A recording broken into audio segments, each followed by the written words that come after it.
ভিডিওটা যেহেতু আপনি ক্লিক করেছেন তাই আমি ধরেই নিলাম আপনিও আমার মতন মিডল ক্লাস ফ্যামিলি থেকে বিলং করেন। আর তাই যদি সত্যি হয় তাহলে আজকের ভিডিওটা আপনার জন্য একটা হাইলি ইম্পর্টেন্ট ভিডিও হতে যাচ্ছে, কারণ আজকের ভিডিওতে আমরা আলোচনা করব প্রথমত যে কোন ভুলগুলো মিডল ক্লাস পিপলরা করে যেটা সারা জীবন তাদেরকে টাকার গোলাম বানিয়ে রাখে।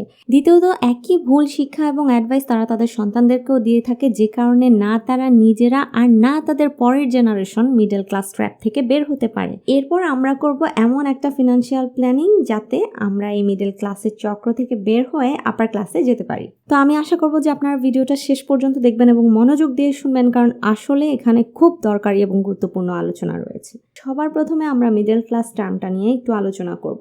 আমরা নিজেদেরকে মিডল ক্লাস বলতে স্বাচ্ছন্দ্য বোধ করি, কিন্তু এই মিডল ক্লাস বলতে আমরা আসলে কি বোঝাই? মিডল ক্লাস বা মধ্যবিত্ত বলতে সাধারণ অর্থে আমরা যেটা বোঝাই সেটা হচ্ছে না তো আমরা খুব গরিব, আবার না আমরা খুব বেশি বড়লোক, অর্থাৎ আমরা একটা মধ্যবর্তী অবস্থায় পিষে যাচ্ছি। কিন্তু ফিনান্সের দুনিয়ায় মিডল ক্লাস শব্দটার একটা নির্দিষ্ট সংজ্ঞা আছে। একটা নির্দিষ্ট রেঞ্জের মধ্যে টাকা ইনকাম করলেই আপনি মিডল ক্লাস পর্যায়ে পড়বেন, আর এই রেঞ্জটাও দেশ এবং সমাজভেদে ভিন্ন। যাই হোক, ইন্ডিয়ান সাবকন্টিনেন্টে যদি আপনি বছরে 5 লাখ টাকা থেকে 30 লাখ টাকার মধ্যে ইনকাম করেন তাহলে আপনার স্ট্যাটাস হলো মিডল ক্লাস। তার মানে আপনার মান্থলি ইনকাম হবে 42,000 থেকে 2.5 লাখ টাকার মধ্যে। তো এই সংজ্ঞা না জানার পরেও সাধারণভাবেই আমাদের যাদের নিজেদের ইনকাম 40-50 হাজার টাকার ঘরে হয়ে যায় তখন আমরা নিজেদেরকে মিডল ক্লাস বলি। কিন্তু এখানে ডিপলি চিন্তা করার কিছু বিষয় আছে। আমি আপনাদেরকে দুজন মানুষের উদাহরণ দিতে চাই। একজন মানুষ যার বেতন 50,000 টাকা আর দ্বিতীয় জনের বেতন 2 লাখ। এখন এদের মধ্যে কে বেশি বড়লোক? সহজ উত্তর হলো দ্বিতীয় ব্যক্তি। আচ্ছা, এবার আমরা এই দুজনের ব্যাপারে আরেকটু ডিটেল জেনে নেই। এই দুই ব্যক্তির মধ্যে প্রথম ব্যক্তির পরিবারের সদস্য সংখ্যা 4 জন এবং তার ওয়াইফও ইনকাম করে। তার ওয়াইফের ইনকামও 40,000 টাকা, অর্থাৎ তাদের টোটাল ফ্যামিলি ইনকাম 90,000 টাকা এবং তার এক্সপেন্সও খুব কম। এখন সে 50,000 টাকায় সংসার চালিয়ে 40,000 টাকা জমাতে পারে। এবার আসি দ্বিতীয় ব্যক্তির কথায়। দ্বিতীয় ব্যক্তির পরিবারের সদস্য সংখ্যা 6 জন এবং পরিবারে সে ছাড়া আয় করার আর অন্য কেউ নেই। তার নামে কিছু লোনও আছে আর সব খরচ করার পরে তার হাতে কিছুই অবশিষ্ট থাকে না জমানোর জন্য। এবার আপনি কাকে বেশি বড়লোক বলবেন? যাই হোক, আমি এবার আপনাদেরকে আরো দুজন ব্যক্তির উদাহরণ দিচ্ছি। একজন হলো আমার গৃহকাজের সহকর্মী। তো সে নিজে কয়েকটা বাসায় কাজ করে ইনকাম করে মোট 21,000 টাকা, আর তার হাজব্যান্ডও ড্রাইভিং জব করে এবং আমি ধরে নিলাম তার হাজব্যান্ডের ইনকামও 20,000 টাকা এবং তাদের সংসারে মোট আয় হলো 40,000 টাকার কাছাকাছি। তো সে আমাকে একদিন বলেছিল যে তারা দুজন মিলে তাদের গ্রামের ভিটাতে ইটের দালান করেছে এবং সেখানে নাকি তাদের 2টো গরু আছে, যেগুলো আসলে ফিনান্সের ভাষায় বললে অ্যাসেট। আমরা কিন্তু তবুও তাদেরকে নিম্নবিত্তের ক্যাটাগরিতেই ফেলছি। এদিকে আমাদের অনেকের ফ্যামিলির মোট ইনকাম 40,000 টাকা, আবার আমাদের কাছে কোনো অ্যাসেটও নেই, তবুও আমরা নিজেদেরকে বলছি কি মধ্যবিত্ত। আসলে মধ্যবিত্ত এই শব্দটা হচ্ছে একটা ফ্যান্সি ওয়ার্ড। নিজেদেরকে গরিব বলতে খারাপ লাগে, এজন্য আমরা নাম দিয়েছি মধ্যবিত্ত বা মিডল ক্লাস। আমার কথা এখন হয়তো অনেকের ভালো নাও লাগতে পারে, তবুও আমি যে কথাগুলো এখন বলছি সেটা আমার আপনার ভালোর জন্যই বলছি, কারণ আমরা যতক্ষণ না নিজেদের অবস্থান সম্পর্কে ক্লিয়ার হতে পারবো ততক্ষণ আমরা নিজেদের অবস্থার পরিবর্তন করতে পারবো না। যাদেরকে আমরা লোয়ার ক্লাস ক্যাটাগরিতে ফেলছি তাদের মধ্যে একটা জিনিস ভালো, সেটা হচ্ছে তারা কিন্তু তাদের নিজেদের অবস্থা সম্পর্কে ক্লিয়ার। সে কিন্তু জানে এবং মানে যে অর্থনৈতিক দিক দিয়ে সে লোয়ার ক্লাস ক্যাটাগরিতে বিলং করে এবং কোনটা সে অ্যাফোর্ড করতে পারবে আর পারবে না সেটাও সে ভালো করেই বোঝে। অথচ মিডল ক্লাস মানুষ আটকে যায় ইগোর কারণে। তাদের হয়তো সামর্থ্য নেই, তবুও তাদের ভালো লোকালিটিতে থাকা চাই, ব্র্যান্ডেড কাপড় চাই, দামি ফোন চাই, বেস্ট স্কুলে ইংলিশ মিডিয়াম স্কুলে বাচ্চাকে পড়ানো চাই। আর এসবের সামর্থ্য যখন না থাকে তখন তারা কি করে? লোন করে। আমার কথাগুলো এই পর্যায়ে কঠিন মনে হলেও মন দিয়ে শুনুন, কারণ শুনলে আপনি এটার একটা সমাধান পাবেন। তো যেটা বলছিলাম, আমাদেরকে আগে আমাদের নিজেদের অবস্থান সম্পর্কে ক্লিয়ার থাকতে হবে। আমার ইনকাম কত, আমার পরিবারের সদস্য সংখ্যা কত, আমার অ্যাসেট কি আছে এবং লায়াবিলিটি কি আছে, আমার কাছে কোনো লোন আছে কিনা, সব বিবেচনা করে নিজের অবস্থানটা নিজেকে বুঝতে হবে। আর এটা করতে পারলে পরবর্তী স্টেপটা সহজ হবে। আর সেই স্টেপটা কি? সেটা হচ্ছে কিছু ব্যাপারে আমাদেরকে আমাদের মেন্টালিটি পরিবর্তন করতে হবে। নাম্বার 1, ইগোকে ঝেড়ে ফেলতে হবে। আমার যে সামর্থ্য আমাকে সেই অনুযায়ী লিভিং স্টাইল নির্ধারণ করতে হবে। নাম্বার 2, অন্যের সাথে প্রতিযোগিতা করা যাবে না। কে লোন করে বা ইএমআই দিয়ে গাড়ি কিনছে আর কে পুরো মাসের স্যালারি দিয়ে ফোন কিনছে সেগুলো নিয়ে ভাবা যাবে না। অন্যেরা যদি কুয়ায় ঝাঁপ দেয় আপনিও কি তাদের সাথে কুয়ায় ঝাঁপ দিবেন? কখনোই না। আর আপনি যখন এভাবে আপনার মাইন্ডসেট চেঞ্জ করতে পারবেন তখনই আপনি সেভিংস করতে পারবেন। নাম্বার 3, একটা ফ্যামিলির একাধিক ইনকাম সোর্স তৈরি করতে হবে, অর্থাৎ ফ্যামিলিতে যত বেশি সংখ্যক সদস্য সম্ভব কাজে যুক্ত হতে হবে। অনেকে ইগোয়েস্টিক কারণেই হোক বা যে কোনো কারণে নারী সদস্যদেরকে বাইরে কাজ করার অনুমতি দেন না, বা নারীরা নিজেরাও বাইরে অনেকে কাজ করতে কমফোর্টেবল ফিল করে না। বাট এখন এমন একটা সময় এসেছে যে আপনি চাইলে ঘরে বসে এবং সম্পূর্ণ প্রাইভেসি মেনটেন করেও অনেক ধরনের কাজ করতে পারেন, যেখান থেকে আপনি টাকা ইনকাম করতে পারবেন। তো আপনারা সেই সোর্সগুলো খুঁজে বের করুন এবং পরিবারের প্রত্যেকটা ক্যাপেবল সদস্যকে আয়ের সুযোগ করে দিন। নাম্বার 4, পুয়ার বা মিডল ক্লাস ট্র্যাপ থেকে 90% মানুষই বের হতে পারে না, কারণ তারা রিস্ক নিতে ভয় পায়, যে কারণে তারা ইনভেস্টমেন্ট করতে চায় না। তারা ভাবে যে আমার অনেক টাকারও প্রয়োজন নেই, অনেক বড়লোক হওয়ারও প্রয়োজন নেই, বেশি লোভ করলে আমি পুরো টাকাটাই হারিয়ে ফেলবো। আপনাকে প্রথমে এই লোভ আর অ্যাম্বিশনের পার্থক্যটা বুঝতে হবে। আপনি কারো সম্পদ চুরি করছেন না, ঘুষ নিচ্ছেন না, বা কোনো অসৎ কাজ করছেন না, এমনকি সুদও না। আপনি আপনার কষ্টের জমানো টাকাটাকে রিস্ক নিয়ে ইনভেস্ট করবেন, এবং ইনভেস্ট করার পরেও আপনাকে সেখান থেকে টাকা বের করার জন্য কষ্ট করতে হতে পারে। দুটো বিষয় সম্পূর্ণ ভিন্ন। যাই হোক, টাকা ইনভেস্ট করার জন্য রিস্ক নিতে হবে এবং এক্সট্রা হার্ডওয়ার্কও করতে হবে, আর এই দুটোর জন্যই আপনাকে মেন্টালি প্রস্তুত থাকতে হবে। নাম্বার 5, মিডল ক্লাস ফ্যামিলির লোকজন জবকে বিজনেসের চেয়ে বেটার মনে করে, কারণ জব থেকে একটা নির্দিষ্ট আর্নিং আসা নিশ্চিত। ব্যবসায় লাভও হতে পারে, লসও হতে পারে, এজন্য তারা রিস্ক নেয় না। আর তাদের সন্তানদেরকেও তারা এটাই শেখায় যে পড়াশোনা করো, হার্ডওয়ার্ক করো, জব করো। কয়জন মা বাবা আছে যে কিনা তাদের ছেলে মেয়েকে বিবিএ বা এমবিএ করায় ব্যবসার জন্য? 100 জনের মধ্যে হয়তো একজনও খুঁজে পাওয়া যাবে না। আমার কথাগুলো বলার উদ্দেশ্য এই না যে কেউ জব করবে না, সবাই শুধু বিজনেসই করবে।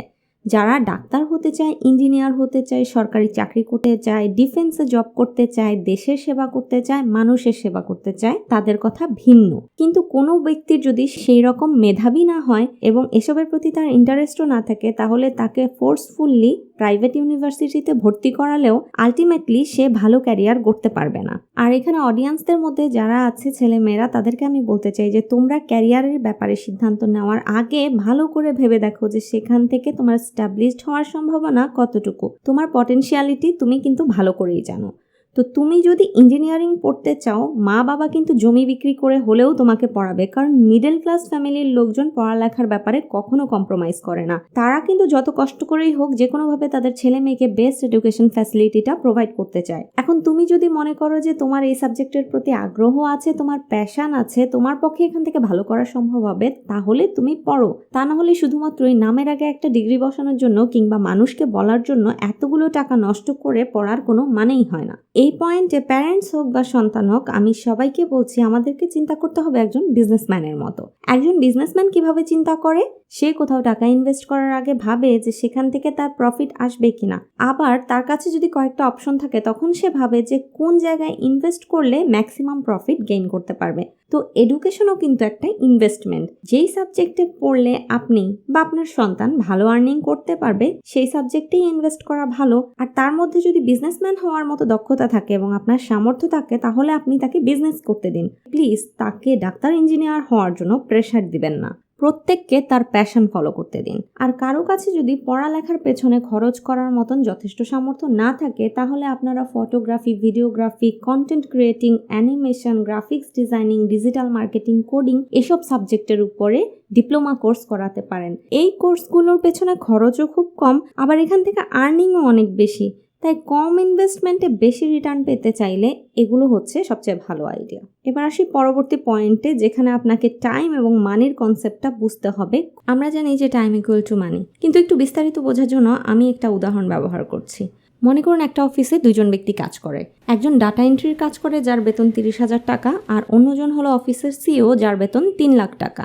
এখন প্রতি ঘন্টা হিসাবে যদি আমরা হিসাব করি, তাহলে আমরা দেখতে পাই যে প্রথম ব্যক্তি 1 ঘন্টা কাজ করলে পায় 200 টাকা, আর দ্বিতীয় ব্যক্তি 1 ঘন্টা কাজ করলে পায় 2000 টাকা। তার মানে এখানে টাইম হলো কনস্ট্যান্ট আর মানিটা হলো ভ্যারিয়েবল। অর্থাৎ আপনি সময়কে কিন্তু পরিবর্তন করতে পারবেন না। সময় সবার জন্য সমান, কিন্তু টাকার অঙ্কটা আপনি চাইলেই পরিবর্তন করতে পারবেন। আর সেটা কিভাবে পারবেন? স্কিল ডেভেলপমেন্টের মাধ্যমে। দেখুন, এখানে প্রথম ব্যক্তির কাজটা হচ্ছে ডাটা এন্ট্রির কাজ, যেই কাজের জন্য খুব বেশি স্কিলের দরকার নেই এবং এই কাজটা অনেকেই করতে পারে, তাই তার আর্নিং হচ্ছে প্রতি ঘন্টায় 200 টাকা। অন্যদিকে একজন সিইও যার অনেক অভিজ্ঞতা রয়েছে এবং তার কাজ পরিচালনার জন্য অনেক দক্ষতার প্রয়োজন, যা সবার থাকে না, যেই কারণে তার স্কিলের মূল্য 2000 টাকা। কিন্তু একজন সার্জন যিনি ওপেন হার্ট সার্জারি করে, তার স্কিলটা কত বড় চিন্তা করুন। সে চাইলে একটা অপারেশনের জন্য প্রতি ঘন্টায় 2 লাখ টাকাও চার্জ করতে পারে। অর্থাৎ আপনি যত কোটি কঠিন এবং যত হায়ার লেভেলের স্কিল শিখবেন তত বেশি টাকাই আপনি চার্জ করতে পারবেন। আরেকটা এক্সাম্পল দিচ্ছি, মনে করুন একজন ড্রাইভার যে কিনা গাড়ি ড্রাইভ করে এবং ড্রাইভিং করাটা একটা স্কিল, আবার একজন পাইলট যে কিনা এয়ারশিপ চালায়, সেটাও একটা স্কিল। কিন্তু ড্রাইভিংয়ের স্কিলটা অনেক সহজ এবং অনেক মানুষ সেটা জানে, এজন্য ড্রাইভার চাইলেও ড্রাইভিংয়ের জন্য বেশি চার্জ করতে পারবে না।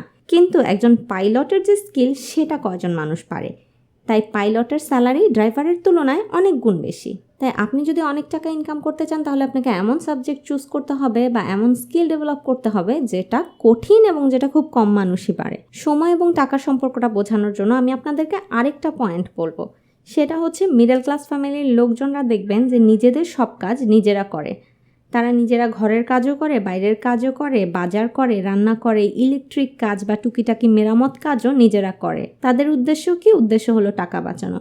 কিন্তু ধনী ব্যক্তিদেরকে দেখবেন যে তাদের কুকিংয়ের জন্য, হাউসকিপিংয়ের জন্য, গার্ডেনিংয়ের জন্য, ড্রাইভিংয়ের জন্য আলাদা আলাদা লোক থাকে। কিন্তু তারা কেন এটা করে? তাদের উদ্দেশ্য কিন্তু সবসময় অলসতা বা আরাম করা নয়, বরং তারা লোক দিয়ে এজন্য কাজ করায় যেন তারা সময় বাঁচাতে পারে আর ওই সময়টাতে তারা হায়ার স্কিলের কাজ শিখতে পারে এবং করতে পারে। দেখুন, কুকিং, ক্লিনিং বা হাউসকিপিংয়ের কাজকে লোয়ার স্কিলের কাজ ধরা হয়, কারণ এই কাজটা অনেক মানুষ জানে এবং অনেক মানুষই করতে পারে। কিন্তু একটা ওয়েব ডেভেলপমেন্ট করতে কতজন পারে? তাহলে আপনি যদি রান্না করার জন্য একজন কুক রেখে দেন আর সেই সময়টা আপনি ওয়েবসাইট তৈরি করে আর্ন করতে পারেন, তাহলে আপনি আপনার আর্নিং থেকে কুককে টাকা দিয়েও আপনার কাছে প্রচুর টাকা থেকে যাবে। কুকিংয়ের কাজ করে আপনি এত টাকা তো বাঁচাতে পারতেন না।